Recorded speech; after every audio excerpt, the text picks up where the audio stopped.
And I think we're now recording. Can you hear me? Yes. Oh, okay. Uh, well, the first thing that I'd like to ask you is what you did in your so-called day job, what you did before you became involved with Houston Audubon. Who did you? Yeah, I moved to Houston in 1959, and I was employed by Shell Oil Company as a paleontologist. Oh, okay. Great. Mm-hmm. And I studied palynology, which is a study of fossil pollen and spores. okay. It's kind of a branch of paleo, and Yeah. which is a branch of geology. So basically, I had my college degrees in geology. Okay. And did Shell transfer you out before your term completed? Did Shell do what? Did they transfer me out? Did they transfer you out of town or out of state before your term with Houston Audubon completed? Apparently, they transferred me over here in 1970, and I don't know what my position with Houston Audubon was at the time. All the details have gone by the wayside. I just turned 90 last week. Oh, congratulations. So some details might be a little fuzzy. Sure. Well, I'll tell you what we can do. I've got a list of people that supposedly helped you on the board. Uh, it shows that you were president from 1969 to sometime in 1970. And why don't I read the list of those people, and if any of them are familiar and anything you can tell us about them, you could do so. Well, I remember quite a few of the people that you're going to read off probably, but I don't think I'd be able to tell you much about them, other than the fact that, the relationship we had in birding. So, Yeah. But anyway, give it your best shot, and we'll see what I can do. Okay. Well, the first man is the man with a very difficult name, Armand. Yes. And he was Armand Iramonagi. Right. Iramonagi. He was employed at the Museum of Natural History. Carl Aiken was also an employee over there. And that actually may be, I was trying to reflect back as to how I even came into contact with the precursor to the Audubon, which was the bird study group of the Outdoor Nature Club. Okay. And I don't remember how I found out about them, but Armand, he was my vice president when I was elected president, and as you may recall or you may not know, he was killed in an automobile accident on the highways in the Houston area. Yeah, I knew about that. Yeah. Mm-hmm. Yeah. So that's really all I know about him, really. Okay. Dr. Mary Sears? Only by name. Okay. Yeah, as an acquaintance. Okay. Norma Oates? Yeah, Norma was very close. We were very close, and she was my secretary and did a lot of the legwork in that area for me as we were in the process of trying to get the Audubon Society up and running. So Norma we worked very close together. Good. Dick Hagemeyer? Oh, I only recognize the name. And I'm sorry, it's written here as Dirk Hagemeyer. Dirk Hagemeyer, yeah. That's correct. Yeah. And but I'm trying to get mental pictures of these people as you mentioned them, and his doesn't come up on my mental computer. Yeah. Well, they show him as treasurer. Okay, that's okay. Yeah. Okay. Dr. Pat Sullivan. Patricia Sullivan? Here again, just a person that I voted with, even though she may have been, on the organizational committee. We didn't have a lot of outside experiences together, outside of the getting the organization going. Okay. Margaret Anderson? Yeah, that's a name out of the past. Margaret Anderson. Here again, I can't really tell you much about Margaret. Okay. Except I remember the name. Katrina Latwig? Here again, I remember the name, but not the person. Okay. Okay. Well, I think she was a biologist, and she didn't like to be up front a whole lot. Yeah. But she was supposedly pretty knowledgeable. Okay. And helpful. And that's who they show on your board. Now, the others are directors at large, some of which maybe even never came to a board meeting. Dr. T.E. Pulley and W.G. Scheibe. Scheib. Yeah, I don't remember those two individuals. Terry Hershey. Yeah, I remember the name. And Dr. C.E. Hall. No, I don't remember him at all. Okay. Well, let's go to how it was that you became president. How did that happen? Of the Houston. Well, before that, let me mention a couple of other people. Good. That I think were involved in the long term. Okay. Jerry and Nancy Strickling, who later in their years moved out to Arizona. Louise and Henry Hoffman, we were very close. These four individuals were in the Outdoor Nature Club, and as a matter of fact, I have a movie of an offshore trip we took out of Galveston, which figures Jerry and Nancy in the movie. Also, David Merrick was involved in the organization. How did we get started? Well, I'm not really sure, except that we knew that Olin Sewell Fettengill, I think most of us had membership in the National Audubon Society, and we knew that he was I'm not sure of the right word at the time, but he was not the caretaker, but he was one of the officers that were monitoring and keeping track of the National Audubon refuges along the Texas coast. Okay. And so here again, we communicated, I guess, directly with him.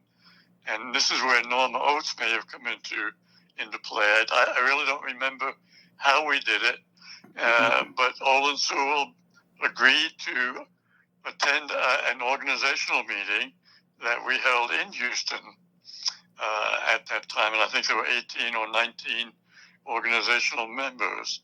Okay. So he did come, and he was the primary speaker. And I had never done anything like this. You talk about being an introvert at that time. I was not accustomed to public speaking or standing in front of people or anything like that. But that changed over the years as I became involved in Boy Scouting and church activities and leading singing in a local church here. Yeah. So I've become more of a conversant person. My brother was 91 in January. Wow. He retired from the University of Georgia, and we speak regularly. But so he and I have some interesting conversations, reminiscing on the past. Yeah. But getting back to the organization, we met in the large auditorium, and all I can say is, I was nervous, okay, probably. And I recall the one joke that I mentioned to the other person I spoke to in Houston, Julie. Right. I was telling her the story where mentioned to the people as I looked out over the audience and that there was no smoking in the auditorium, as an announcement. Uh-huh. And there may have been one or two other announcements, but I'm not sure. And I turned around and looked, and here was Dr. Patten with a cigarette lit up, holding it in his hand. And he had been smoking. And everybody laughed. When I turned around and looked at him, and that broke the ice, really. We became more informal at that time. Yeah. And got on with the meeting. So it was a good time. Yeah, yeah. And I think that was in the, you said in a large auditorium, and I'm thinking that was either in the, one of the life insurance companies, or either it was in the Museum of Natural History. Yeah, I don't recall. Don't recall. Huh? I really don't. Okay. There should be I would think somewhere in the annals of the National Audubon Society that there would be organizational memories, mementos of that meeting. Don't you think? Yeah. If we Google it or something, maybe something will come up. Yes. And honestly, I haven't done that. I haven't thought to look in the Nationals information. So I'll do that after we get off. Sure will.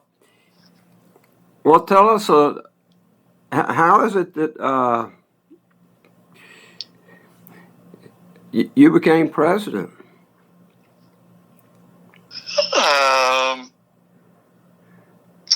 Weakness, I guess. maybe nobody else wanted the job. I don't know. As I got involved with the organization in taking field trips and things of that nature, somewhere along the line, I became the compiler of the Christmas bird count. Okay. And that was it. That would have been in the 60s because I moved over here in 1970. So that would have been in the 60s. And following the countdowns every year, we would have a countdown at Linda Snyder's house. She had a home in Baytown. Okay. And everyone that was available congregated at her house in the evening for a light meal and then the countdown of the species. And I conducted those Audubon Christmas counts for several years. I don't know how many. And I know those records would be in the published in the old National Audubon magazines. Okay. In the archives. Yeah. But and maybe it was because of that leadership that someone decided, hey, Harvey might be a good guy to talk into this job. So I'm not really sure how it really came about, but it was a fun time. Yeah. It was a fun time. It was a time when, people like Victor Emanuel, who I got to meet and have known for many, many years. I took a nice field trip to El Triunfo with Victor 1 year, years ago, and I haven't talked with him, or I've been out of birding now for quite a few years. Yeah. But we go back a long time. Victor used to come to the countdowns. He was in college at the time, so he was never really available for any official type of responsibilities. Yeah. And he would work an area over near, I forget the name of the town, over on the east side of the Christmas count area, with Ollie Mackey. Do you remember that name? Ollie Mackey. I think it's Mckay. And Ollie would never bird with anyone else in that area except with Victor. Victor was the only one that Ollie allowed to participate in the Christmas count with him. So that's an interesting story in itself. Yeah, it sounds like it would be. Well, your interest in birds goes back a ways then. Yeah, it does. I met Ollie one time. This has to do with the Eskimo Kulu exploits that Victor Emmanuel and oh mercy, his name just escaped me. There was another fellow that birded with Victor all the time when they discovered the Eskimo Kulu on Galveston Island. Okay. And the one year, I'm not sure when, I think it was 1957. And like I said, I moved in 1959 maybe. I moved to Houston in 59. And it may have been the spring of 1960 or 61. Well, I can look at matter of fact, while I'm talking to you, I'm going to go get my notebook, and I can tell you exactly the date that I saw the Eskimo Kulu. Oh, great. And I called Jerry Strickling in Houston and told him at that time, and he spread the word. And I was still, in Galveston. Yeah, he was in Houston. I was in Galveston. And Ollie Mackey came over from his location, and also the ornithologist from Louisiana State University at that time, whom I met at the time, came also. Yeah. But I'm going to just take a look back here and see if I can find Eskimo Kulu. Yeah. In my note here. But I didn't. Anyway, yeah. Go ahead. No, I didn't know that you had seen the Eskimo Kulu. That's good news. I was the first one to see it that spring. And, well, I have another, I know where I can find it, but anyway, that's unimportant whether you have it to date or not. Yeah.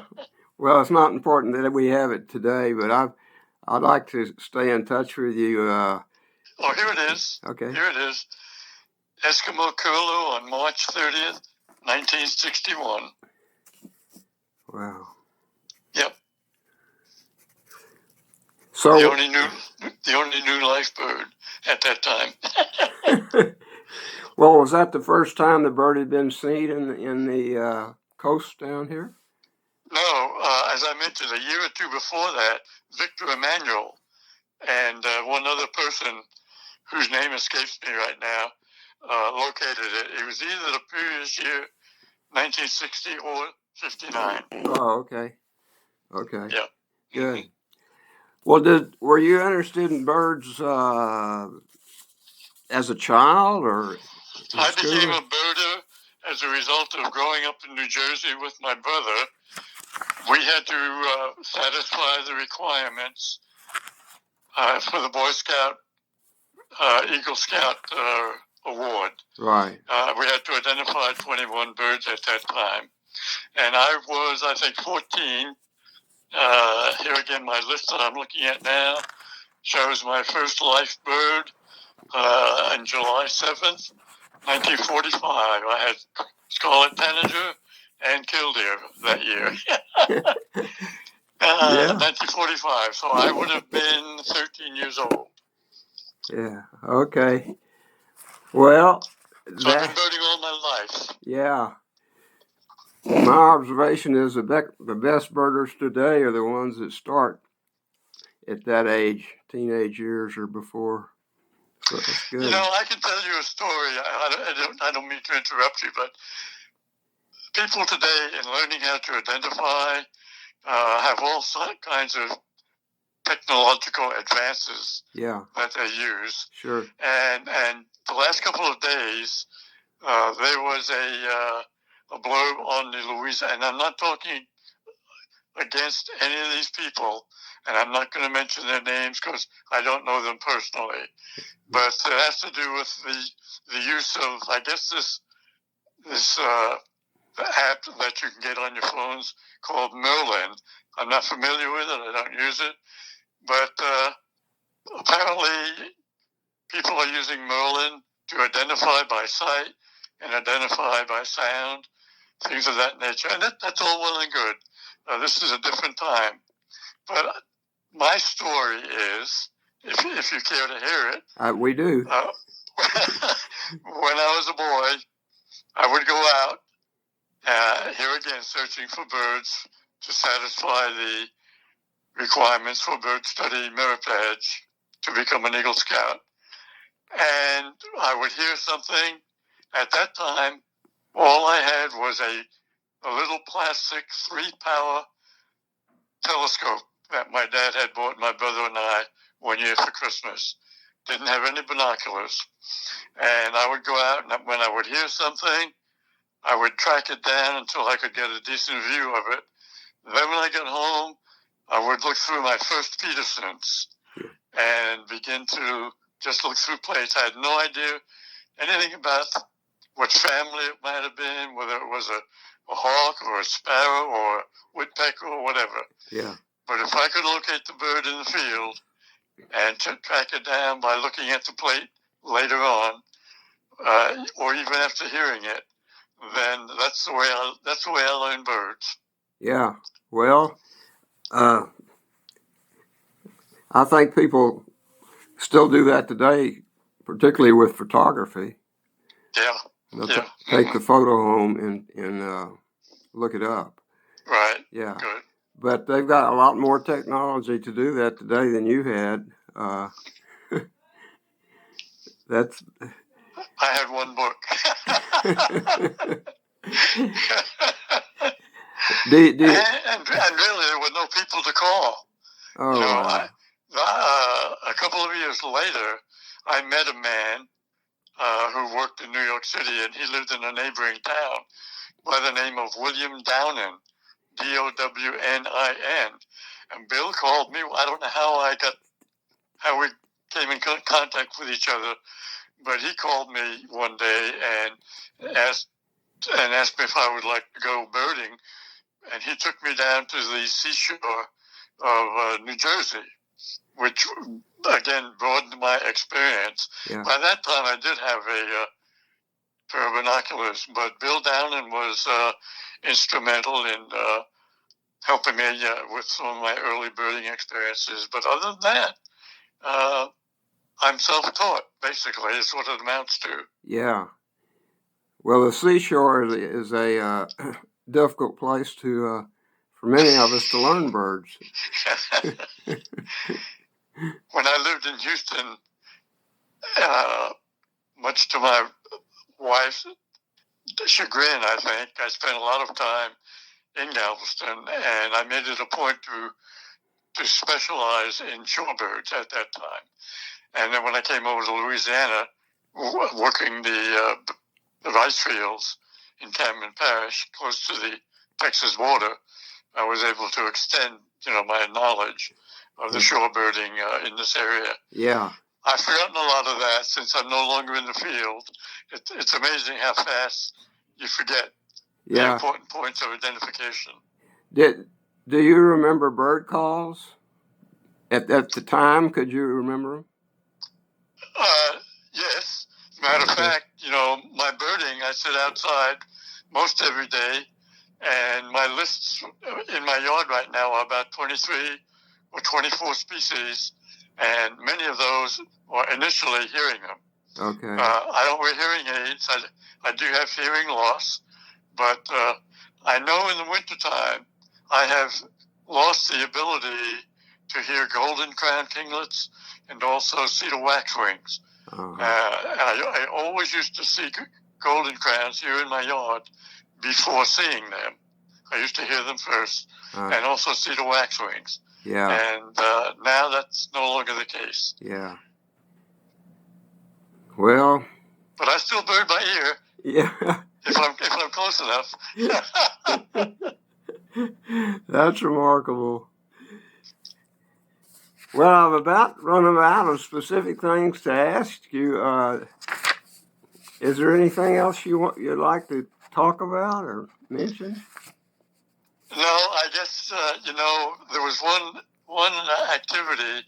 My brother and I took a spring trip in his camper. He came down when we were still younger, and we went to Galveston.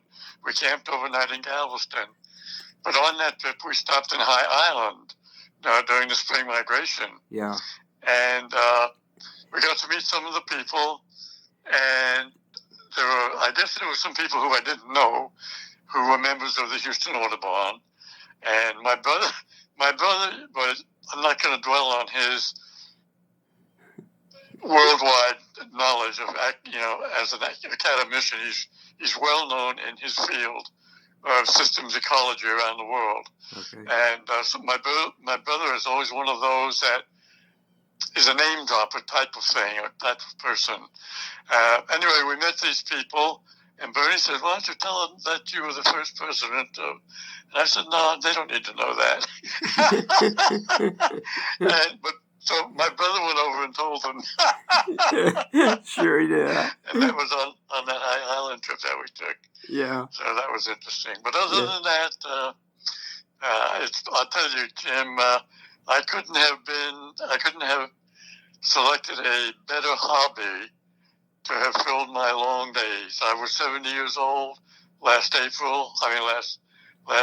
Wednesday, a week ago, and I continue to bird just around the yard now, and it's been a wonderful hobby. I've met some wonderful, wonderful people, and they've helped me along the way, and many of them are gone on and are no longer living on the earth these days. They've gone on to better, greener pastures, where my wife is. She passed away about a year and a half ago now, and I'm rushing to catch up. And we're born-again Christians, my wife and I, and so I know I'm going to be going. But the birding people have been, they have filled my life.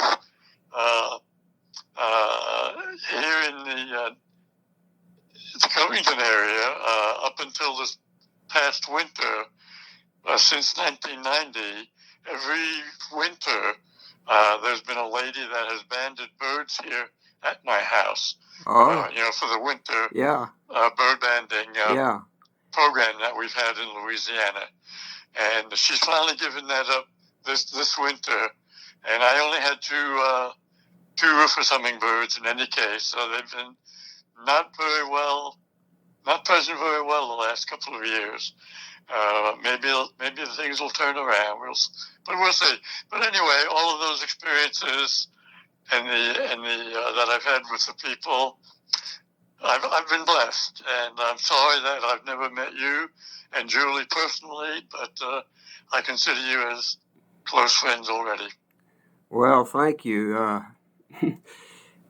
It's a real privilege for us. I'll tell you, it's humbling, and it's a real privilege. I've always felt like the most interesting people in the world are birders, and people in Audubon are.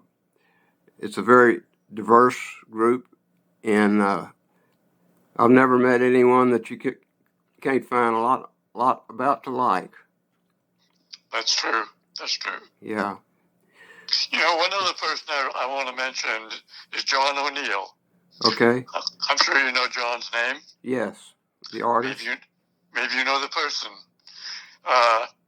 John was just a student in Houston, high school student when I met him, and of course he went on to Oklahoma and got his degree and PhD from Patten and then came to LSU. And so John and I had a fairly long-term relationship, and I've lost track of him since he left LSU. I know he went back to Texas. I don't know really where he's living in Texas, but John was one of my early friends, and along with Victor and Carl Aiken at the museum at that time, and all of the others that we've mentioned. Yep. Yeah. Well, Harvey, I would like to send you a transcript of this recording, if you'd like to have it. It would be very wonderful to have.